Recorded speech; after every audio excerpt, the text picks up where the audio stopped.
So today we are going to start with questions from previous NEET exam. The first question: a toy car with charge Q moves on a frictionless horizontal plane surface. So you have a horizontal plane surface which is frictionless. You have a toy car. इस पे Q charge डाल दिया हमने. Okay. It moves under the influence of a uniform electric field. मतलब हमने electric field लगा दिया है. ये क्वेश्चन थोड़ा हेवी जाना चाहिए था because you don't know what is electric field as of now. Electric field अगर होगा तो वो चार्ज पे इलेक्ट्रिक फोर्स अप्लाई करता है. That force is given by Q into E and this is the force which is responsible for the motion. क्योंकि motion बिना force के नहीं होता. हमने एक टॉय कार उसके ऊपर चार्ज डाला है और उस टॉय कार को हम लोगों ने इलेक्ट्रिक फील्ड में रख दिया है. So electric field will apply a force, and it's also given in the question. Due to the force Q into E, its velocity increases from 0 to 6 in 1 second duration. तो एक second में इसका जो velocity है, toy car का जो velocity है, it is increasing from 0 to 6 in 1 second. Let us say this is 1 second. तो ऐसा आएगा. This is velocity against time graph. Okay at that instant, मतलब जब वेलोसिटी 6 सेकेंड हुआ उस इंस्टेंट पे the direction of the field is reversed. अभी electric field का डायरेक्शन हमने उल्टा कर दिया. इसका मतलब ये होता है कि जो फोर्स पहले बॉडी का वेलोसिटी बढ़ा रहा था अभी वो उल्टा काम करेगा. मतलब वो अभी बॉडी के वेलोसिटी को कम करने का काम करेगा, बॉडी के मोशन को रोकने का काम करेगा. Right. Okay. The car continues to move for 2 more seconds under the influence of this field. The average velocity and the average speed of the toy car between 0 to 3 seconds are. आपको ये समझना जरूरी है कि what is actually happening. What is happening? Toy car को पहले 1 second के लिए इलेक्ट्रिक फील्ड ने, या तो इलेक्ट्रिक फील्ड की वजह से जो फोर्स है, बेटर टू से, उस फोर्स ने टॉय कार को पहले एक्सेलरेट किया फॉर 1 सेकेंड. फिर direction of electric field change कर दिया. ओके. रिवर्स कर दिया. तो अगले 1 सेकेंड तक ये जो गाड़ी मोशन में था उस गाड़ी को रोकने का काम करेगा यही electric field, but in the reverse direction. Electric field तो वही है मैग्नीट्यूड वाइज, पर डायरेक्शन उल्टा हो गया. तो अब यही इलेक्ट्रिक फील्ड का फोर्स उल्टा हो गया तो वो रोकने का काम करेगा. It will stop. अगले 1 सेकेंड तक it will try to stop. But क्या बोला है? The car continues to move for 2 more seconds. पहले 1 सेकेंड में एक्सेलरेशन, इसके बाद 2 सेकेंड और गाड़ी चलता रहा. तो 1 से 2 सेकेंड में डी एक्सेलरेशन हुआ. इमेजिन करो, रियल लाइफ में आओ. हम लोग एक फोर्स लगा रहे थे, गाड़ी का वेलोसिटी बढ़ते गया बढ़ते गया बढ़ते गया. फिर हम लोग उल्टी डायरेक्शन से फोर्स लगा रहे हैं, फिर वेलोसिटी कम होते गया होते गया होते गया. हम लोग फोर्स लगाते ही रहे, फिर उल्टी डायरेक्शन में गाड़ी मूव होना स्टार्ट होगा. मतलब in the opposite direction the body will start accelerating. तो 2 to 3 सेकेंड के बीच में the body will accelerate but in opposite direction. इतना समझना जरूरी था. And finally because the force is same, so the maximum velocity in negative direction is -6. Right. If you know this, average velocity and average speed. How do you find out average velocity and average speed? Average speed is equal to, कैसे find करते हो? Total distance upon total time. मतलब distance upon time, right? This is average speed. And how do you know what is the distance? Distance is area under the curve. मतलब मैं ऐसा मान लेता हूँ कि इस एरिया को A1 बोलता हूँ, इसको A2 बोलता हूँ. So distance is area A1 plus A2 upon time T1 plus T2, and area A1 is half base. मैं इसको नाम देता हूँ 0, let us say point P and point Q. This point is, let us say, R. This is, let us say, S. Half base क्या है? OP into height. मैं इस point को D बोलता हूँ, तो this becomes height RD into height is RD. What is OP is 2. What is height is 6. So 6. Area A2 is again half base is PQ, height is QS. Base is 3 minus 2, that is 1, and height is minus 6. तो ये आ गया आपका -3, correct. But you remember, मैंने आपको बताया था कि जब डिस्टेंस लेते हो तो you take always mod values, if you remember, right. Therefore, average speed is mod of A1, that is 6, plus mod of A2, that is 3, upon total time. Total time मतलब 2 plus 1, that is 3 basically. So 9/3, and that is 3 meter per second. That is average speed, और average speed 3 metre पर second option number B और D में है. मतलब B और D में से एक आएगा, तो वो देखेंगे. Similarly average velocity is displacement upon time. Displacement upon time. And displacement मतलब you don't have to take mod of A1 and A2. आपको mod नहीं लेना, as it is. 6 minus 3/3 मतलब 3/3 is 1. तो 1 मीटर पर second is the average velocity. तो option number B आएगा. मैं क्वेश्चन वापस रिपीट कर रहा हूं. Important is to understand question. यहाँ पे थोड़ा डिफिकल्ट इसलिए गया होगा क्योंकि आपको इलेक्ट्रोस्टैटिक्स अभी तक पता नहीं है. तो मैं वापस रिपीट कर रहा हूँ. The idea is very simple.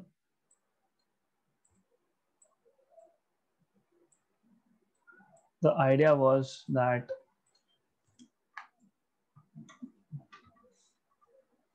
हमारे पास एक टॉय कार था, उसको एक फ्रिक्शनलेस सरफेस पे रखा है. फ्रिक्शन होगा तो then you will have additional deceleration. Okay, तो फ्रिक्शन नहीं है यहाँ पे. हमने इसको एक इलेक्ट्रिक फील्ड में रख दिया, और वो इलेक्ट्रिक फील्ड इस पे एक फोर्स एक्सर्ट करेगा which is given by Q into E. Under the influence of this force, ये जो गाड़ी पे जो चार्ज डाला है Q और उसको एक्सटर्नल फील्ड में रखा है, 1 सेकेंड तक स्पीड 0 से 6 हो जाएगा. ओके, ये 1 सेकेंड टाइम आ गया. अब हमने क्या किया, अब हमने फील्ड का डायरेक्शन रिवर्स कर दिया. रिवर्स करना मतलब उल्टा करना, मतलब force is -QE now.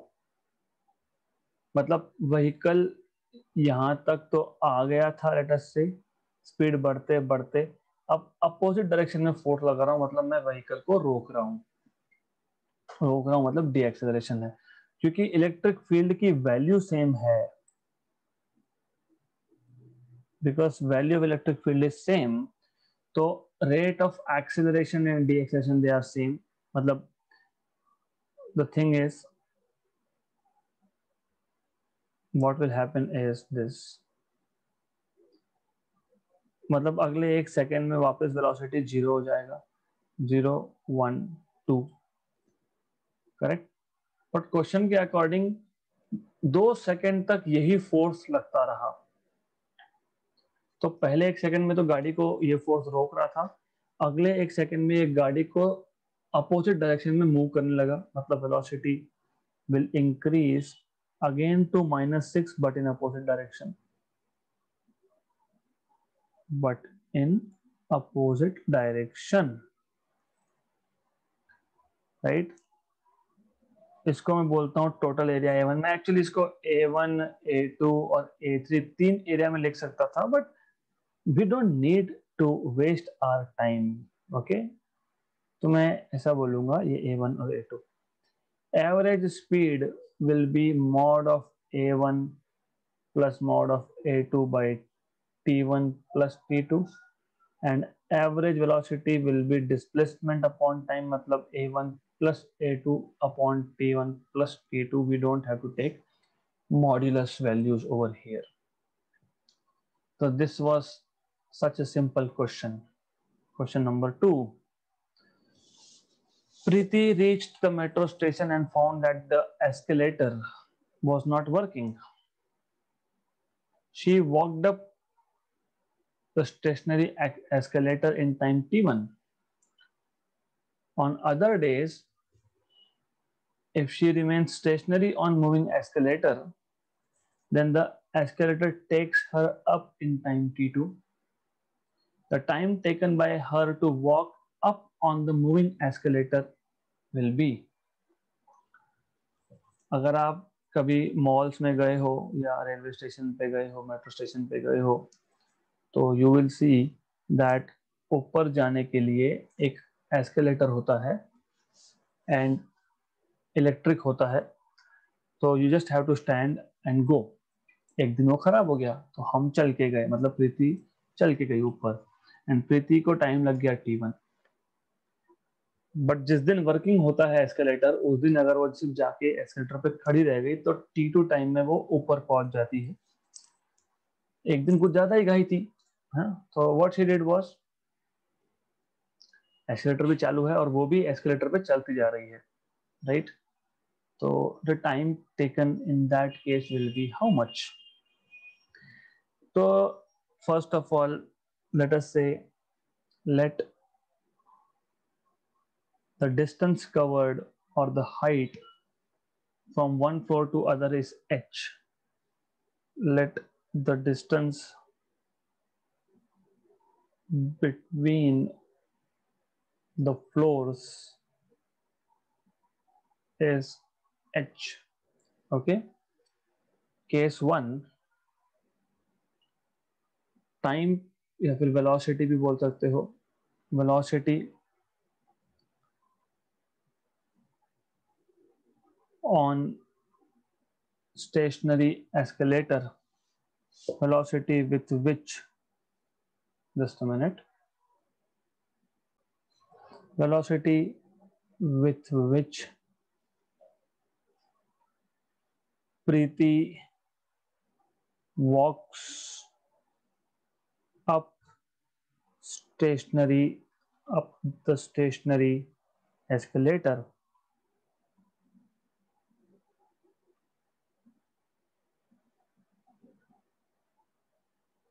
Velocity is distance upon time, yeah, right। Then on other days if she remains stationary, अगर वो stationary है, मतलब स्पीड, हम लोग एस्केलेटर की बात कर रहे हैं ना, राइट। तो speed of escalator late us से इज v2, क्योंकि अगर वो स्टेशनरी है, हम स्टेशनरी खड़े रह गए लिफ्ट के ऊपर और लिफ्ट हमको ऊपर ले जा रहा है टाइम T2 में, हाँ, तो फिर in that case v2 is equal to h upon T2, right. अब ऐसा है कि एस्केलेटर भी वर्किंग है और Preeti is also moving. In case Preeti is moving और walking up on a moving escalator, then what we can say is v1 plus v2, क्योंकि combined velocity प्रीति का भी और एस्केलेटर का भी, height upon time t, let us say time t is the time taken by Preeti. Therefore t is equal to h upon v1 plus v2. Good, right. हमको time चाहिए, time, और नीचे denominator में दो terms का addition है तो separate नहीं होता, तो इसलिए रेसिप्रोकल ले लो. 1/t is equal to v1 plus v2 by h, मतलब 1/t is equal to v1 by h plus v2 by h. But wait a minute, v1 by h was 1 upon t1 and v2 by h was 1 upon t2. So 1 by t is equal to 1 by t1 plus 1 by t2. So it will be 1 by t is equal to t2 plus t1 upon t1 into t2. So therefore t is equal to t1 t2 upon t1 plus t2. है क्या ऐसा कहीं पे? Option number C. Okay, तो easy था, logic है इसमें. Imagine करो, I can imagine because I have been to such situation many times. Okay, so definitely you are going to take less time now if you are walking up on a moving escalator. तो जब stationery था तो velocity of प्रीति, जब stationery move हो रहा है Preeti stationary, velocity of escalator. जब दोनों ही मूव हो रहे हैं, Preeti is walking up and escalator is also moving, तो v1 plus v2 is h upon t, where t is the time required to cover the distance h. Simple question. Question number 3, ये हमारा already हुआ है but I will still want to do it. 2013 NEET में आया है. सो जिनको ये गलत फहमी, मिसकॉन्सेप्शन है जिसका कि नीट में मैथमेटिकल क्वेश्चंस नहीं आते, तो ये दूर करने के लिए है और आगे भी समझेगा आपको कितनी गलत फहमी में हो आप. Relation 3t is equal to under root of 3x plus 6 describes the displacement of a particle in one direction where x is in meter, t is in second. The displacement when the velocity is 0 is, सबसे पहले मैंने आपको बताया था that we need to get rid of square root. तो मैं लिखूंगा under root of 3x is equal to 3t minus 6 and then I will square on both sides. तो 3x is equal to 3t minus 6 का square. चलो कोई बात नहीं, I will take in two different methods, method 1 and method 2. Okay, दो में ले लेंगे. तो 3x is equal to 3t का square 9t square, 3 into 6 18 into 2 36 minus 36t plus 36, ये आपको मिल गया 3x. ओके, अगर आपको ऐसा नहीं करना तो हमको क्या पूछा है? The displacement when velocity is 0. Velocity क्या होता है? dx by dt. तो डिफरेंशिएटिंग मतलब taking derivative, differentiating with respect to time on both sides. तो ये आएगा d dt of 3x d dt of 3t minus 6 का square, 3 constant outside dx by dt. आपको मैंने ऑलरेडी बताया है f of t raised to n का derivative मैं एटलीस्ट ये 20 से 25 बार लिख चुका हूं, मैं वापस लिख रहा हूं. It is okay for me to write n number of times but not okay for me if you don't remember or understand this. ये बेसिक फॉर्मूला अप्लाई होता है. f of t raised to n का derivative मतलब n, f of t raised to n minus 1 into derivative f of t. Modules में सब दिया है, provided आप पढ़ो खोल के, उसमें दिया है ये. तो f of t raised to n का डेरिवेटिव मतलब n f of t raised to n minus 1 into derivative of f of t. So dx by dt is velocity, so 3v. 2 into this is 3t minus 6 of course, and 3t का derivative 3, 6 का derivative 0. तो 3v is equal to 6, 3t minus this, so v is equal to 2, क्योंकि ये 1 जा ये 2 जा minus 6. Okay, अब आपको बोला है at v equal to 0, मतलब 2 into 3t minus 6 is equal to 0, मतलब 3t minus 6 equal to 0, मतलब t is equal to 2 second. तो 2 सेकेंड पे वेलोसिटी 0 होगा. Put t is equal to 2 in equation number 1. So you will get, this is extra, so you will get 3x is equal to 3 into 2 minus 6 का square, मतलब x equal to 0 metre. Option number D. Okay, this is one method. Method 1. I really don't like this kind of lengthy methods, so I will want you to do shortcuts, and I'm going to tell you 3 method 2. और ये हमने already किया हुआ है question, it was already taken. हमारे पास क्या था, हमारे पास if I remember correctly, so 3t equal to root of 3x plus 6 ऐसा था, राइट. मैं वो स्क्वायरिंग के चक्कर में नहीं पड़ता हूँ, मैं लिख देता हूँ 3t is equal to 3 raised to half x raised to half. फिर मैं डायरेक्ट डेरिवेटिव लेता हूँ. I am lazy, so I take derivative directly. Okay, you can take derivatives directly. So differentiating with respect to time on both sides, 3 dt dt, that is 1. 3 raised to half constant है, x raised to half का derivative half x raised to half minus 1 into derivative of x with respect to t plus 0, क्योंकि 6 का derivative 0. You have to know derivatives very well to apply directly, otherwise nothing doing.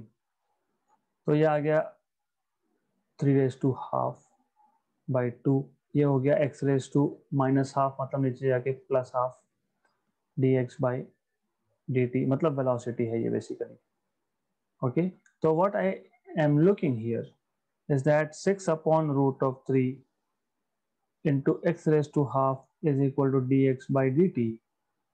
What I am saying here is velocity is dx by dt is velocity, na? That is 6 by root 3 x raised to half. This is important. जब velocity 0 होगा तो x भी 0 होगा. Simple logic. Okay, if v is 0, x is also 0.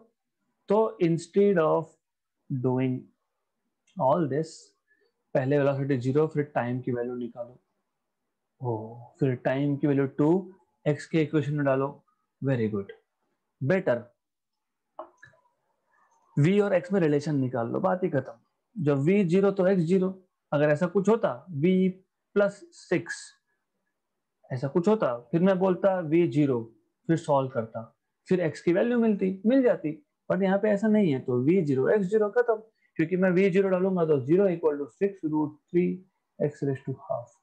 ये इधर आके multiply होके गया, 6 भी गया, तो मेरे पास अल्टीमेटली बचेगा x raise to half equal to 0.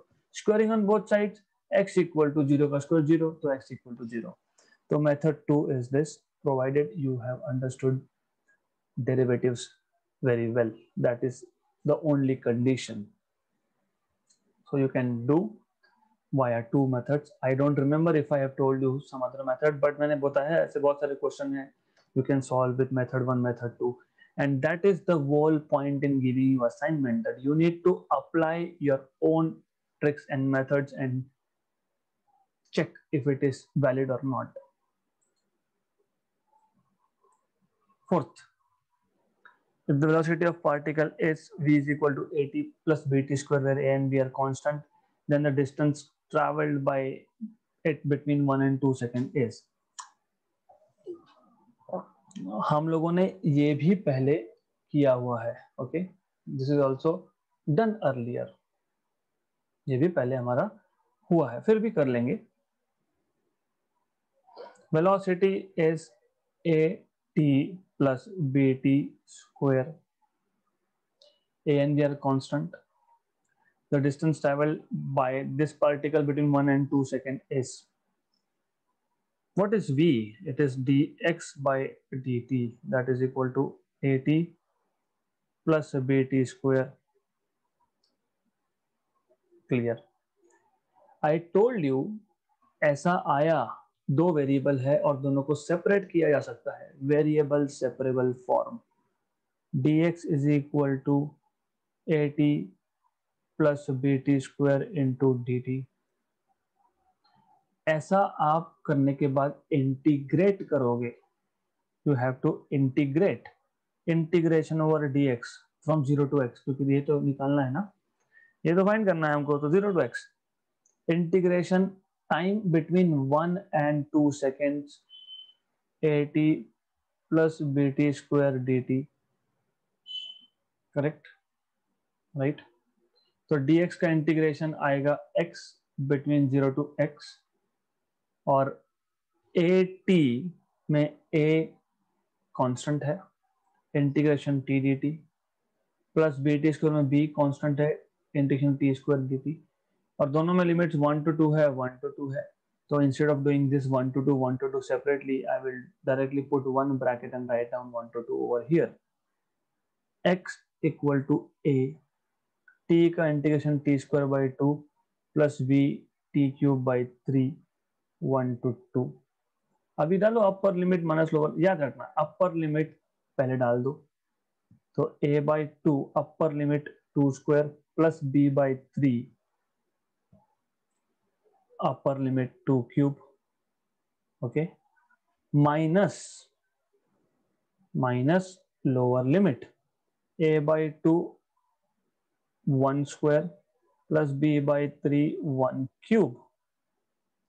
तो x इज इक्वल टू, ये 2 गया कैंसल आउट, तो ये आपके पास बचा 2a plus 2 cube is 8b by 3 minus a by 2, okay, minus b by 3. तो 2a माइनस a बाई 2, दो में से आधा गया, 1.5 बचता है. 1.5 is 3 by 2, 1.5 is 3 by 2, 3 by 2a, 8b में से b बाई 3 गया, तो 7b बाई 3 बचने वाला है ऑफ कोर्स. तो ऐसा है क्या, 3a by 2 and 7b by 3, option number C. 2016 का क्वेश्चन है NEET. What was special? Nothing. Integration का formula variable separable form. Simple. Okay, simple thing. Cinco, fifth number. Two cars P and Q start from the same point, from a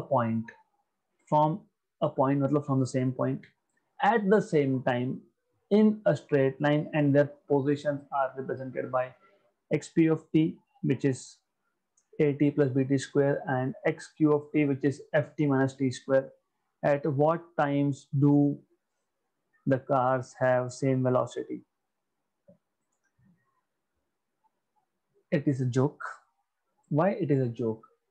मतलब it is not really a joke, but you have to solve it. दोनों की velocities same हो रही है. किस time पे देखेंगे? What is velocity? We know velocity is rate of change of displacement of position. मतलब क्या करना है, बस डेरिवेटिव लेना है दोनों का और इक्वेट करना है, that's it.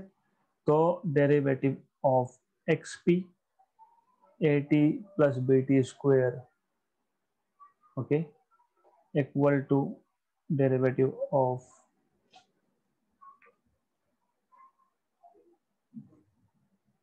ft minus t square. Okay, a constant dt by dt is 1, b constant t square का डेरिवेटिव 2t. अभी इतना फास्ट होना चाहिए आपका. right? This is what you should be knowing. ft में f outside, t का derivative 1, t square में derivative is just 2t with a negative sign, of course. We have been told to find out what is time t. Without wasting any of my time, I will say option number A. क्यों? इस step के आगे मुझे यहीं पे दिख गया, मुझे अगर t कॉमन निकालना है तो -2t को वहां शिफ्ट करना है +2, मतलब a को यहां शिफ्ट करना है, तो f माइनस ए मुझे एक ही जगह पे दिखता है, वो है option number A. Simple, pretty simple. 2bt + 2t = f minus A. t common निकाल लो, 2 भी कॉमन निकाल लो, b + 1 = f माइनस ए. तो t = f minus A upon 2 times of b + 1. Option number A. If your observations are good, you don't have to go until last step for JEE NEET type of exams. 2016, right? This question was asked. Simple.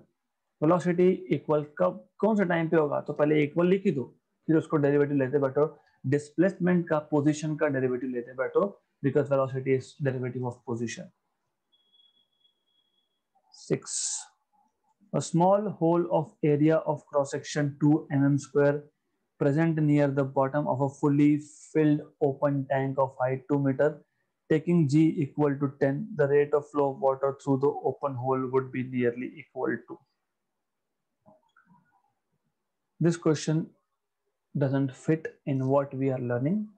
It fits in fluid dynamics, and that we will be taking. So this will not also be coming in your exam, because वो question fluid dynamics का है. I have to tell you, open tank है, तो there is some law, वो मुझे बताना पड़ेगा, and that is part of 12th standard. 7th, the velocity of a bullet is reduced from 200 meter per second to 100 meter per second while traveling through a wooden block of 10 centimeter. The retardation assuming to be constant will be.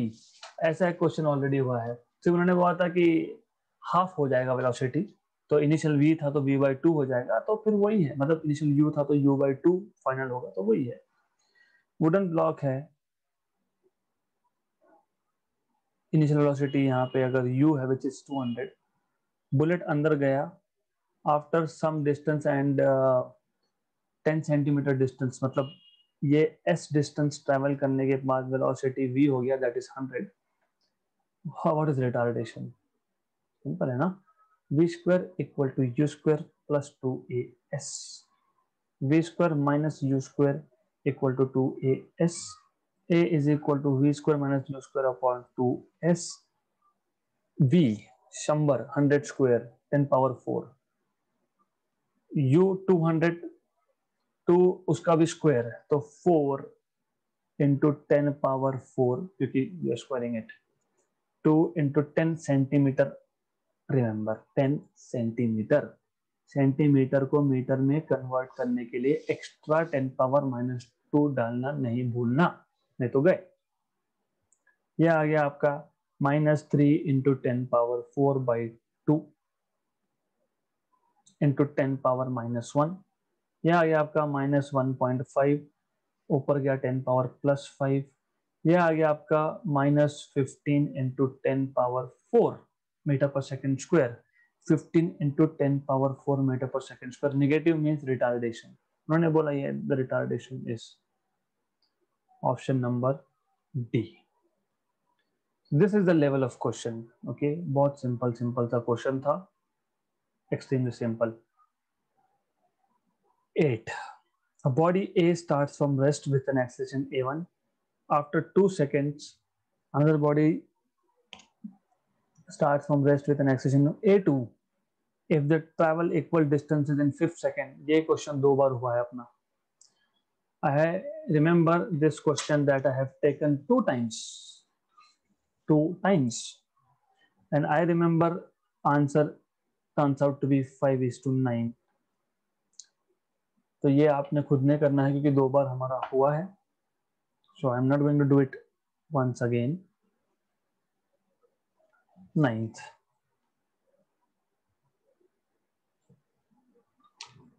a particle starts from rest, accelerates at 2 meter per second square for the first 10 seconds, then goes with a constant speed of 30 and then deaccelerates at 4 meter per second square till it stops.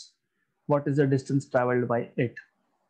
Okay, so let us put it graphically and see if we can solve this via graph. Let's say this is time axis. Let's say this is velocity axis. Particle starts from rest and accelerates at 2 meter per second square. तो सबसे पहले तो आपको ये पता होना चाहिए what is the maximum velocity it achieves. So v is equal to u plus at, and v is 0, a is 2, and for the time for which it accelerates is 10. So vmax is 20. Okay, so vmax is 20 meter per second. मतलब 10 second के बाद उसका velocity 10 second के बाद velocity जो आएगा, ये value जो आएगा that is 10, oh sorry 20 not 10. Good. 30 second तक कांस्टेंट स्पीड से चलता रहा, अगले 30 सेकंड तक, मतलब ये आ गया 40। उसके बाद it deaccelerates at a rate of 4 metre पर सेकेंड स्क्वायर। तो ये जो एक्सेलरेशन था ये 2 मीटर पर सेकेंड स्क्वायर था, ये जो डीएक्सेलेरेशन है ये 4 है। तो what you can do is, हमने पहले ये अप्लाई किया, मैं एक काम करता हूँ, मैं इसको कुछ नाम देता हूँ, ए बी और डी एक्सेलरेशन होते होते ये डी तक आ गया, O A B D some name P N Q, कुछ नाम दे देता हूँ। ये जो हमने किया था ये हमने ओ ए पार्ट के लिए किया था। सिमिलरली हम लोग बोल सकते हैं final velocity v is equal to u plus a t. हमको पता है फाइनली जीरो होने वाला है पॉइंट डी पे, बोला है ना, टिल इट स्टॉप्स बोला ही है। इनिशियल कितना था बी पॉइंट पे, कितना था 20 था ए, और हमको टाइम फाइंड करना है, और ए भी हमको बोला है, डी एक्सेलरेशन भी हमको बोला है 4 है, क्योंकि डी एक्सेलरेशन रिटार्डेशन है मतलब नेगेटिव होगा। तो what we know is 4t is equal to 20, तो t is equal to 5 second, मतलब 5 सेकेंड में आके ये स्टॉप हो गया, मतलब ये आ गई वैल्यू 45 सेकेंड्स। गुड। तो ये जो मैंने सॉल्व किया है ये मैंने किया है for part B D of the graph. But wait a minute, are we not humans? हमको थोड़ा सोचने का नेचुरल एबिलिटी दिया है हमको। 2 और 4 acceleration was at a rate of 2, 0 से 20 विथ एक्सेलरेशन ऑफ 2 मीटर पर सेकेंड स्क्वायर पहुंचने के लिए 10 सेकेंड लग गए। तो 20 से 0 आने के लिए अगर 2 मीटर पर सेकेंड स्क्वायर का डी एक्सेलरेशन होता तो भी 10 सेकेंड लगते ना, अगर सेम डी एक्सेलरेशन होता तो। पर यहाँ पर डी एक्सेलरेशन कितना है, डबल है, मतलब एक्सेलरेशन 2 और डी एक्सेलरेशन डबल, मतलब टाइम अगर 0 से 20 जाने के लिए at acceleration of 2 was 10 second, तो 20 से 0 आने के लिए विथ डबल डी एक्सेलरेशन मतलब 4 का टाइम विल बी हाफ। मतलब इतना समझता तो सीधा सीधा 5 सेकेंड का ये टाइम आने वाला है to go to rest again. This is what you can say. But anyways, गलती करने से बेटर है ना, हम बोलते हैं दुर्घटना से देर भली, सावधानी से मार्क्स आपको मिल जाएंगे यहाँ पे। So this is what, if you are sure you can do this way also. If you are sure, what is the distance travelled by area under the curve? अभी एरिया अंडर द कर्व निकाल सकते हो। This area is 20, मतलब ये ठीक है, half base into height, तो मैं बोल देता हूँ A1, A2 and A3. तो A1 is half, base is OP, height is AP, base is OP is 10, height is 20. तो ये आ गया आपका 100 metre. A2 area of a rectangle 30 into 20 है ना, मतलब it is like AP multiplied by AB, length into breadth. AP is 20 and AB is 40 minus 10, that is 30, मतलब 600. and A3 is half base, base is QD into height is BQ, that is QD is 5 and BQ is 20 again, 50. वैसे मैंने आपको बताया था logic, अगर A1 100 है तो A2 A3 उसका हाफ ही आएगा बाय लॉजिक, क्योंकि डी एक्सेलरेशन डबल है तो in that way, okay. So you have A1, A2 and A3.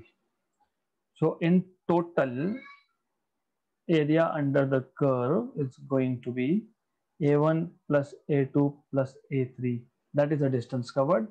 100 plus 600 plus 50, that is 750, and that is option number A.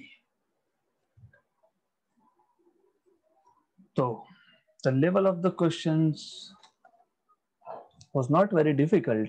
Okay, I can understand पहला question क्योंकि आपको अभी तक electrostatics introduce नहीं हुआ है, एक्सेप्ट फॉर दैट ये हुआ है रिपीट, पता है. This one was easy, except for that nothing difficult. This one was just derivatives, this one was just integration. यहाँ थोड़ा सा मान सकता हूँ डेरिवेटिव थोड़ा सा डिफिकल्ट है, थोड़ा सा. Then this one was again simple. One was, yes, little difficult, right? So remaining 9 or 10 questions probably will be taken tomorrow, and then day after tomorrow you have test on this chapter.